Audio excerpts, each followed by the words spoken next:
थोड्याच वेळात मतदान मोजणीला जी आहे ही सुरुवात होईल. काय वाटतंय? अनेक दावे प्रतिदावे झाले. थोड्याच वेळात हे चित्रही स्पष्ट होईल. तुम्हाला काय वाटतंय? महाविकास आघाडीने दिलेले तीनही उमेदवार त्या ठिकाणी अतिशय चांगल्या पद्धतीने निवडून येतील हा विश्वास आहे आम्हाला आणि म्हणून आम्ही ही निवडणूक लढलो ना. काही अडचण येणार नाही. पण महायुतीचे नेते असा दावा करतायत की काहीही झालं तरी आमचेच 9 उमेदवार हे निवडून येतील. दिलीप मामा, नाही, आम्हाला खात्री होती विजयाची आणि म्हणून आम्ही ही निवडणूक लढवलेली आहे तिन्ही पक्षांनी. पण मामांनी असा दावा केलाय की काही झालं तरी 9 उमेदवार आमचे निवडून येणार. त्यांनी सांगितले गुलाल आणि पेढे आणायला चाललोय मी पण चाललोय. मामा काय हे म्हणतायत? आम्ही पण विजय उत्सव साजरा करण्यासाठी जातोय. तिन्ही उमेदवार आमचे निवडून येणार म्हणतात. अर्ध्या अळकोंडात पिवळे होतील, बरोबर घेऊन चाललोय. अर्ध्या अळकोंड शेवटी हा दावांचा त्यांचा विषय आहे, परंतु आमचं गणित पक्का असल्यामुळे आम्ही ही निवडणूक त्यांनी लढवली आणि ती जिंकण्यासाठी लढवलेली आहे. 100% आमचा विजय निश्चित आहे. दिलीप मामांचं असं आता थोड्या वेळापूर्वी म्हणणं होतं की आम्हाला जे संख्याबळ पाहिजे होतं ते आम्ही व्यवस्थित पूर्ण केलेलं आहे. ह्याचा अर्थ तुम्ही समजून घ्या. ह्याचा अर्थ असा घ्यायचा की महाविकास आघाडीचे काही आमदार त्यांना सामील झाले. त्यांच्याबरोबरच नव्हते.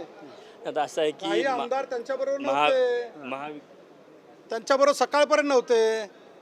काही आमदार आहे ना सकाळपर्यंत त्यांच्या संपर्कात नव्हते आणि हे लोक पण त्यांच्यावरती अविश्वास दाखवून हे लोक पण त्यांच्या संपर्कात नव्हते. फार मोठा आरोप करतायत. ठीक आहे, मामांचं ते म्हणणं असेल, परंतु आपल्याला माहिती आहे की शिंदे साहेबांच्या पक्षाला आणि अजितदादांच्या पक्षाला जास्त मतं कमी होती.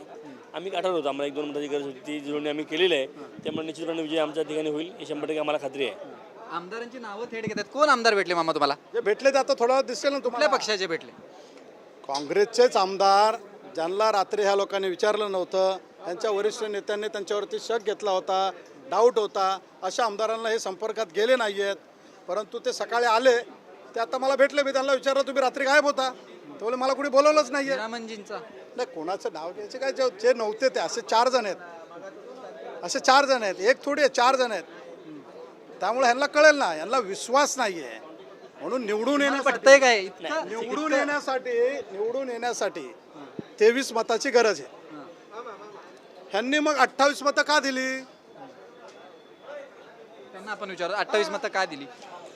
नाही, आता असं आहे की प्रत्येक पक्षाने आपल्या निवडणुकीचा कोटा निवडून येण्याचा कोटा ठरवलेला होता आणि त्यामुळे पक्षाने जे ठरवून दिले त्याप्रमाणे हा विषय आहे. त्यामुळे आता निकाल लागेल ना, तर आपल्याला एक दिवस वाट पाहिजे. आपल्याला आम्हाला 100% खात्री आमचे 3 उमेदवार 100% निवडून येतील. याचा अर्थ आपण असा घ्यायचा की महायुतीच्या नेत्यांना अति आत्मविश्वास आहे.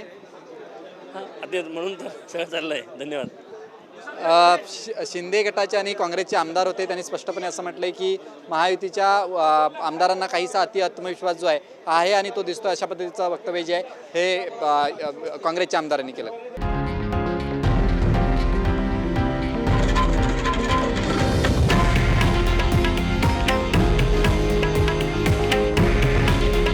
हे आहे देशातील नंबर 1 न्यूज नेटवर्क आणि आपण पाहत आहात TV9 मराठी.